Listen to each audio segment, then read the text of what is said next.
Oui, ça fait peur parce que même si c'est deux clubs différents, aujourd'hui, quand t'as pas de moyens financiers, que tu mets pas la main à la poche pour recruter des bons joueurs, déjà une fameuse colonne vertébrale avec des joueurs d'expérience, tu peux les entourer avec de la jeunesse et c'est le but.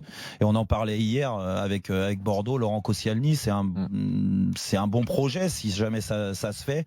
Il est gratuit, par contre en salaire, c'est sûr que c'est peut-être conséquent pour Bordeaux, mais il faut absolument que ces clubs-là arrivent à retrouver un pouvoir financier pour attirer et puis pour faire rêver déjà les supporters, parce que c'est deux clubs historiques.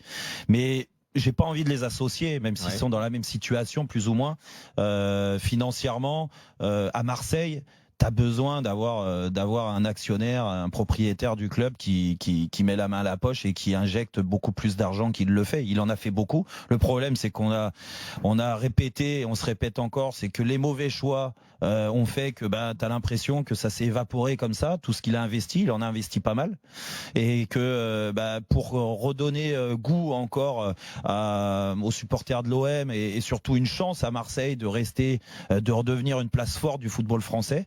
Avant de parler de la place sur la scène européenne, il faut que l'actionnaire mette beaucoup plus d'argent. Tu peux pas te permettre de rien mettre et de faire de la vente c'est pas de possible. joueurs, pas Marseille. Là aujourd'hui, je sais pas.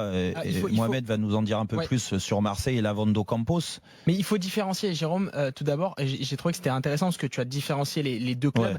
Il faut vraiment différencier l'Olympique de Marseille et les Girondins de Bordeaux. Déjà, il y a de l'inquiétude chez les supporters des deux clubs, mais on est dans une situation différente à Bordeaux et à Marseille. À Marseille, tout d'abord, il y a beaucoup d'argent qui a été mis de la part de l'actionnaire Franck McCourt, et on a limite atteint un plafond de verre, j'ai envie de dire, et notamment lié au fair play financier. C'est-à-dire que Franck McCourt, il ne peut pas remettre continuellement au pot, et non pas parce qu'il n'en a pas envie, mais parce qu'il y a des contraintes de règlement de fair play financier où un actionnaire ne peut pas verser à chaque année 150 millions d'euros.